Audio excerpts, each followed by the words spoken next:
Bismillah. Assalamualaikum sahabat. Kedatangan Yasir ke Mekah tidaklah sekedar untuk berdagang seperti yang lazim dilakukan oleh para kafilah.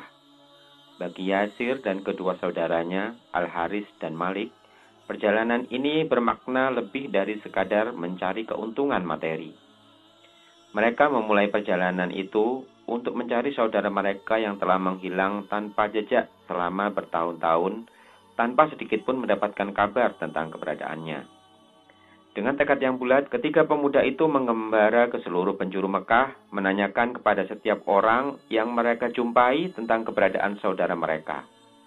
Namun meskipun telah berusaha dengan sungguh-sungguh, mereka tidak kunjung menemukan jejak yang jelas. Kabar dari penduduk setempat pun tidak memberikan hasil yang diharapkan, dan putus asa mulai merayapi pikiran mereka. Bahkan ketidaksepakatan pendapat pun mulai terjadi di antara mereka. Akhirnya Al-Haris dan Malik memutuskan untuk kembali ke tempat bermain dan kampung halaman mereka di Yaman, mengakui kegagalan dalam pencarian itu. Namun, Yasir memilih pandangan yang berbeda. Meskipun tidak menemukan saudaranya, dia merasa terikat dengan Mekah. Kota itu memanggilnya dengan kuat, dan dia memutuskan untuk menetap di sana. Merasa bahwa inilah tempat yang layak untuk disebut sebagai tanah airnya. Ketika mengambil keputusan itu, Yasir tidak menyadari betapa besar pengaruh keputusannya itu. Dia tidak mengetahui bahwa langkahnya itu akan membawanya ke dalam buku sejarah, bahwa ia akan menjadi bagian dari peristiwa-peristiwa yang mengubah jalannya zaman. Bahkan lebih dari itu, Yasir sama sekali tidak mengetahui bahwa dari keturunannya akan lahir seorang anak yang akan menjadi tokoh besar, yang akan berperan dalam perubahan dunia.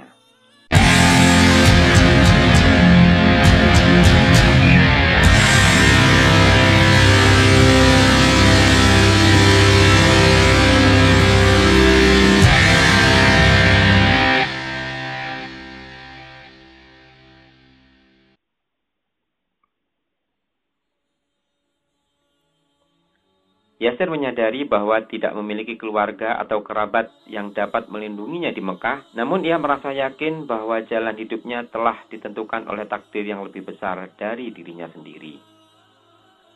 Orang asing seperti Yasir menyadari bahwa dalam masyarakat yang keras dan tidak memperhatikan kebutuhan orang-orang lemah, dukungan dari seorang pemuka kaum menjadi sangat penting bagi kelangsungan hidup dan kesejahteraannya. Oleh karena itu, bagi Yasir, tidak ada pilihan lain selain mencari dukungan dari Abu Huzaifah Al-Mughirah Al-Makhzumi. Abu Huzaifah melihat kebaikan dan keteguhan batin yang dimiliki oleh Yasir. Sikapnya yang luhur dan kepribadiannya yang baik membuat Abu Huzaifah terkesan dan jatuh hati kepadanya. Melihat potensi yang dimiliki Yasir, Abu Huzaifah memutuskan untuk memberikan dukungan kepadanya dengan cara menikahkannya dengan salah satu budak wanitanya yang bernama Sumayyah binti Khibat. Pernikahan tersebut tidak hanya membawa kebahagiaan bagi Yasir dan Sumayyah, namun juga memberikan mereka anugerah terbesar, yaitu kelahiran seorang anak yang mereka beri nama Ammar. Kehadiran Ammar menjadi sumber kebahagiaan yang tak terhingga bagi kedua orang tuanya. Lebih dari itu, Abu Huzaifah juga membebaskan dan memerdekakan Ammar, menunjukkan kedermawanannya dan kasih sayangnya kepada keluarga tersebut. Dalam lingkungan keluarga Bani Makhzum, Yasir, Sumayyah, dan Ammar menjalani kehidupan yang damai dan penuh cinta. Mereka merasakan kehangatan dan kebersamaan dalam lingkungan yang mendukung mereka. Seiring berjalannya waktu, Yasir dan Sumayyah semakin menua, sementara Ammar telah tumbuh menjadi seorang pemuda dewasa yang tangguh dan bijaksana. Meskipun telah mengalami berbagai liku-liku kehidupan, keluarga ini tetap kokoh bersama, saling mendukung satu sama lain dalam setiap langkah perjalanan mereka. Dunia yang sebelumnya gelap mulai diselimuti oleh cahaya ilahi yang turun dari ngarai Mekah. Kehadiran cahaya kebaikan dan kebenaran mengubah panorama alam, meliputi dunia dengan aura keadilan dan kebaikan. Nabi Muhammad SAW memulai misi suci, menyampaikan risalah Tuhan dengan terang-terangan, memberikan peringatan dan kabar gembira kepada kaumnya, mengajak mereka menuju kebaikan dunia dan kebahagiaan akhirat. Ammar bin Yasir memperoleh kabar tentang dakwah baru ini melalui percakapan orang-orang, dan ia dengan telinga, hati, dan pikiran terbuka menerima berita tersebut. Namun, saat menyadari bahwa tidak ada yang akan mengantarnya ke sana, ia merasa resah. Dalam keheningan hatinya ia berkata, "Celakalah engkau, Ammar. Mengapa kau merasa haus padahal sumber air kehidupan berada begitu dekat?" Dengan tekad yang teguh, Ammar pun memutuskan untuk mendatangi pemilik risalah, Rasulullah Muhammad bin Abdullah, dan para sahabatnya yang membawa berita yang meyakinkan. Tanpa menunggu waktu lama, Ammar bin Yasir berangkat menuju Dar al-Arqam bin Abi al-Arqam. Di tempat itulah ia bertemu dengan Nabi Muhammad SAW dan mendengarkan sabda-sabda beliau yang mengguncang hatinya. Petunjuk yang diterima dari Nabi Muhammad SAW memenuhi hatinya dengan hikmah dan cahaya. Dengan penuh keyakinan, Ammar mengulurkan tangannya dan bersaksi, "Asyhadu an la ilaha illallah wa asyhadu annaka abduhu wa rasuluh." Setelah menerima petunjuk Islam, Ammar segera pulang untuk mengajak ibunya Sumayyah untuk memeluk agama yang baru ditemuinya. Dengan cepat dan tanpa ragu, Sumayyah menyambut ajakan putranya seolah-olah sudah mendapat janji sebelumnya. Kemudian, Ammar menghadap ayahnya, Yasir, dan dengan penuh keberanian mengajaknya untuk mengikuti jejaknya. Tak kalah dari ibunya, Yasir menyambut seruan tersebut dengan tulus hati. Keluarga ini pun bergabung dengan barisan cahaya Islam, dan cahaya mereka tetap bersinar dalam relung hati setiap mukmin hingga kini. Keberadaan mereka menjadi bukti akan kekuatan dan keindahan Islam yang membawa cahaya ke dalam kegelapan. Dan dengan izin Allah, perjuangan ini akan terus berlanjut hingga bumi ini diwarisi oleh para penerus yang mengemban cahaya kebenaran. Keislaman keluarga Yasir, terutama setelah tersebarnya kabar tersebut di kalangan Bani Makhzum, menimbulkan kemarahan dan emosi para anggota suku tersebut. Mereka bersumpah untuk mengembalikan keluarga tersebut dari agama Islam atau akan melampiaskan kemarahan mereka pada keluarga tersebut. Ketika kemarahan mencapai puncaknya, mereka menangkap kedua suami istri itu dan anak mereka, menyeret mereka ke padang pasir Mekah. Dengan kejam, mereka memakaikan baju besi kepada keluarga tersebut, memandikan mereka dengan teriknya sinar matahari, tanpa memberikan sedikit pun air kepada mereka.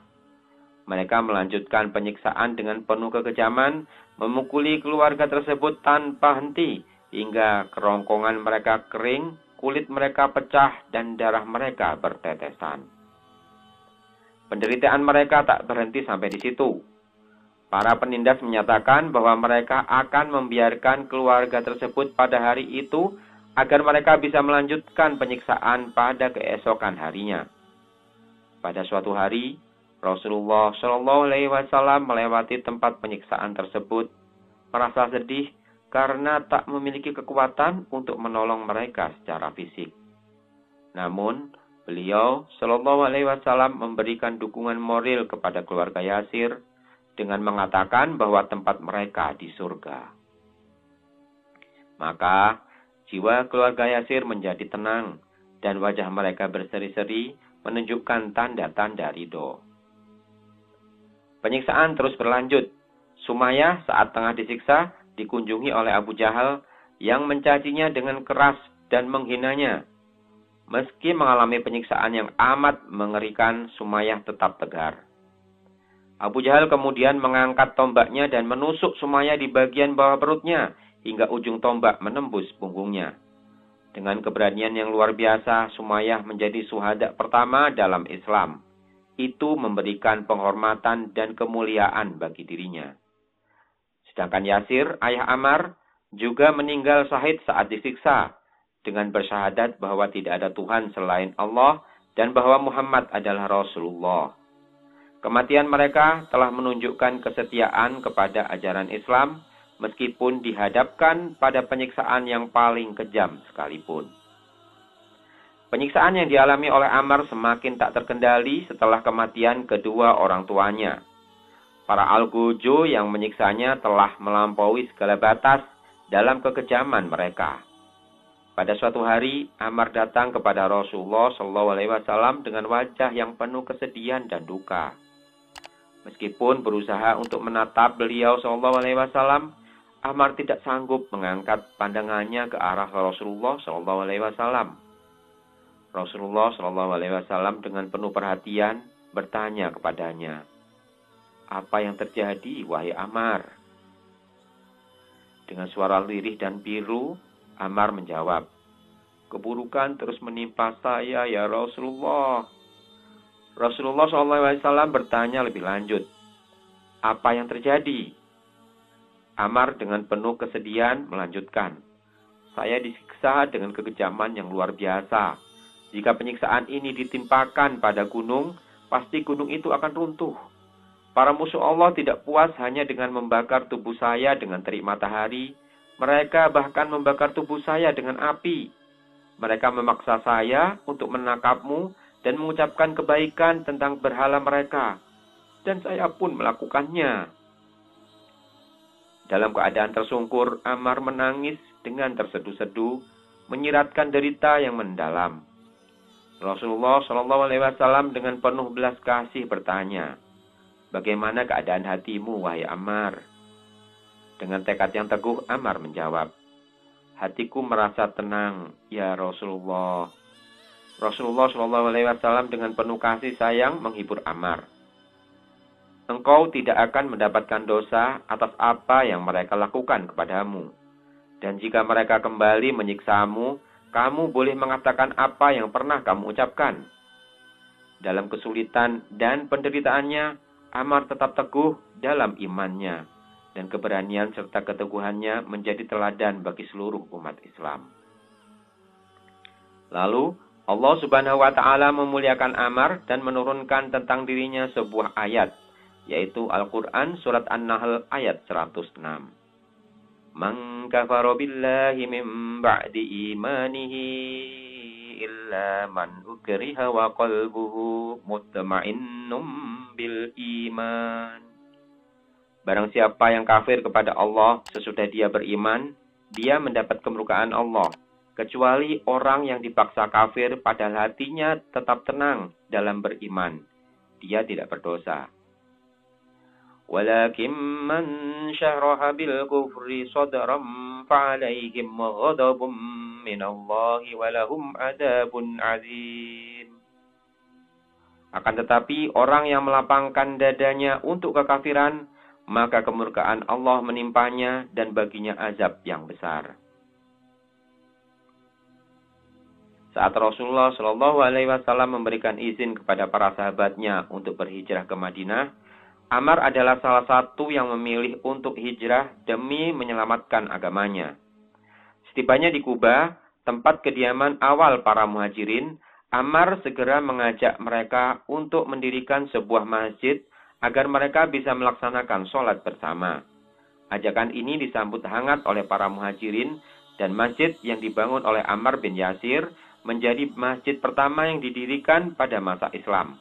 Keberhasilan ini menjadi bukti kemuliaan dan kelebihan Ammar. Ketika Nabi Muhammad SAW hijrah ke Madinah, hati Ammar dipenuhi kebahagiaan. Ia merasa seperti seorang kekasih yang menantikan kedatangan kekasihnya. Setia mendampingi Nabi SAW, Ammar selalu bersama beliau SAW, baik pada siang maupun malam.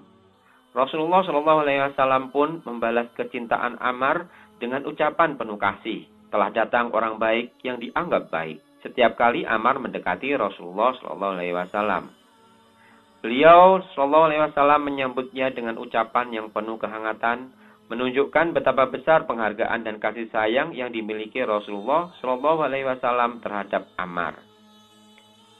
Pada pertempuran Badar, Ammar berjuang di bawah komando Rasulullah Shallallahu Alaihi Wasallam dengan tekad dan keberanian yang sungguh-sungguh.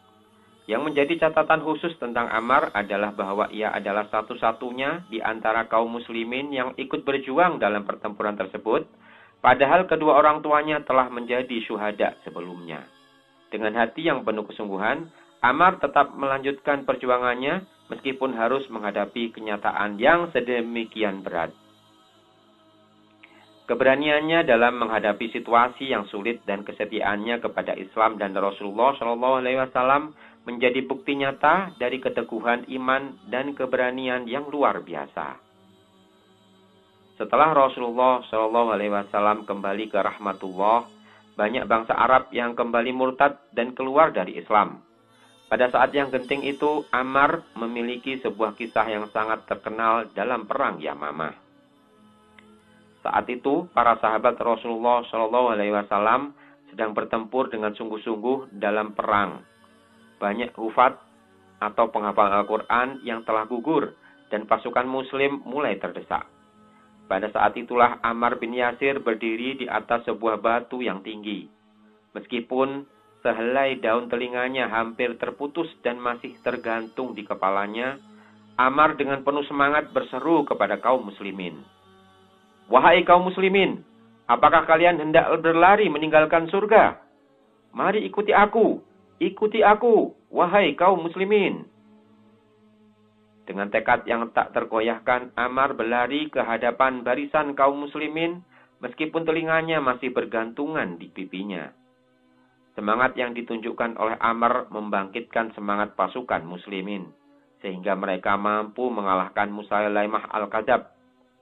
Akibatnya, banyak orang yang kembali ke dalam agama Allah secara berbondong-bondong, setelah sebelumnya meninggalkan Islam secara berbondong-bondong pula. Keberanian dan semangat Ammar menjadi pemicu bagi kebangkitan kembali semangat dan keyakinan umat Islam dalam menghadapi tantangan yang berat. Saat Umar Al-Faruq memegang jabatan sebagai khalifah, dia memilih Ammar untuk menjadi wali di Kufah, didampingi oleh Abdullah bin Mas'ud. Umar mengirimkan surat kepada penduduk Kufah yang berbunyi, Amma ba'du, aku mengangkat Ammar sebagai pemimpin kalian dan Abdullah bin Mas'ud sebagai pengajar dan menterinya. Keduanya adalah sebagian dari sahabat dekat Nabi Muhammad. Taatilah mereka dan patuhi perintah mereka. Namun, ketika Umar menjelaskan maksudnya kepada Ammar, Ammar menolak jabatan itu dengan tegas. Ketika Umar bertemu dengannya, dia bertanya, apakah tindakanku ini menyakitimu, Ammar? Ammar dengan tegas menjawab, demi Allah, jabatan tersebut lebih menyakitiku daripada aku terisolir darinya. Semoga Allah meridhai Ammar bin Yasir yang keimanannya telah mengisi seluruh tubuhnya dari ujung rambut hingga ujung kaki.